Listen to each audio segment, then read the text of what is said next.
Australia goes into the Ashes campaign with a new captain in Pat Cummins and Steve Smith back in leadership role just days before the marquee series after the Tim Paine saga.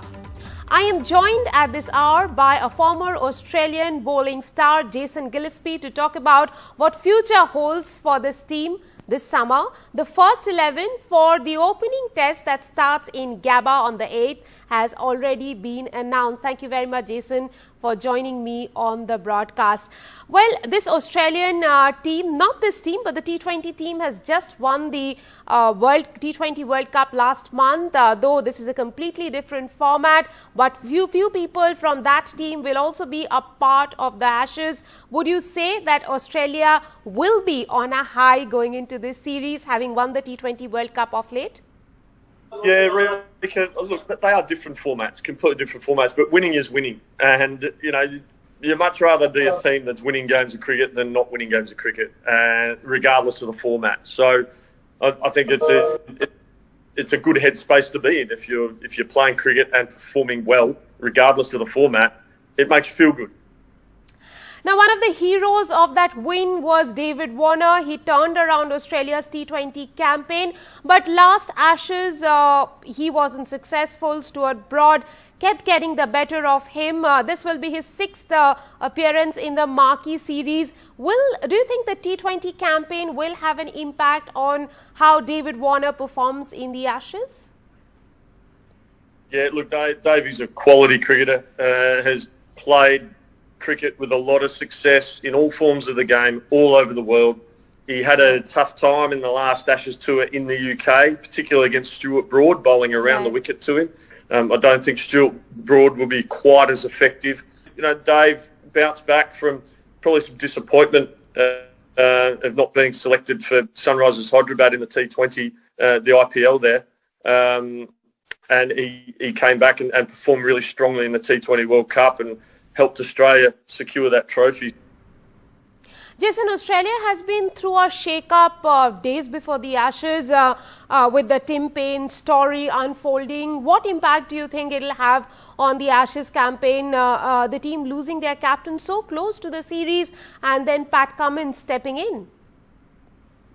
I certainly think that it won't have much of an impact now. I think that's all been done and dusted. I think everyone's moving forward from that, and the focus, there's a new captain in Pat Cummins, Steve Smith as his deputy.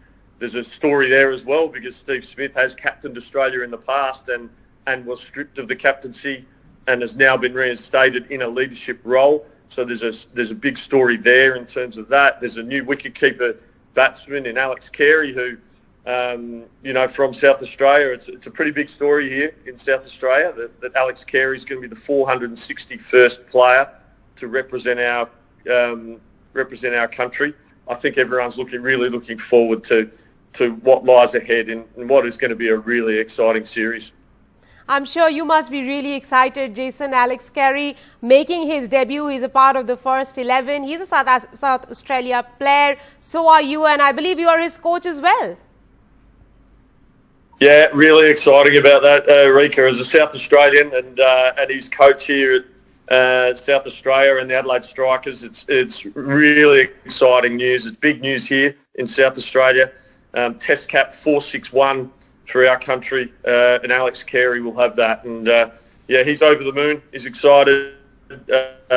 He's earned this opportunity through performances for Australia in shorter form cricket, but also for South Australia, and he thoroughly deserves this opportunity and really excited for him. Jason, for someone like me who follows cricket day in and day out, what's really interesting is Steve Smith getting back a leadership role, potentially an injury away from becoming the Australia captain once again. Now, you were very vocal after the Sandpaper Gate and not in favour of these guys returning to leadership roles. Now, what do you have to say?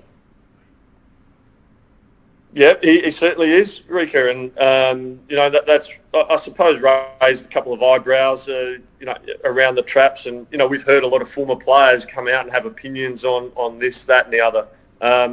My opinion of it, I remember when Sandpaper Gate first happened, I was quite vocal in that I didn't believe that the guys that were involved in that would have a leadership role in Australian cricket again. And I thought, well, there's probably no scope for that. But I've kind of changed my tune, and I think there has been water under the bridge. Time has gone.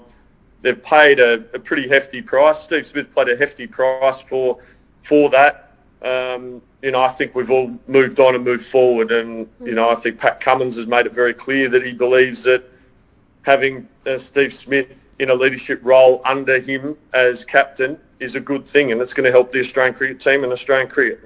Interesting times for Australian cricket. Now, let me get you on the Ashes prediction. Now, Nathan Lyon has done a Glenn McGrath saying that Australia will the series 5-0. What are your Ashes predictions? I'm not aware of Nathan Lyon doing that, but certainly my old mate Glenn McGrath, absolutely, he would do that and predict 5-0. I mean, his thinking was simple. His theory was if we all do our jobs, we should be fine. So and we'll win the game, and then we'll win the next one. So that was how his mind worked, how he processed that. Sure. I can't comment on Nathan Lyon saying that, but look, predictions are very tricky. Two very good cricket teams. Australia, in my opinion, definitely start as favourites on home soil.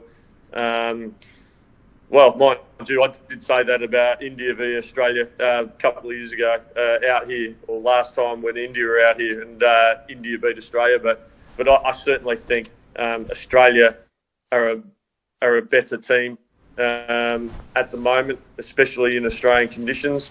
So it'll be a very good contest. It'll be a lot closer than a lot of people think. But I just think Australia are going to win.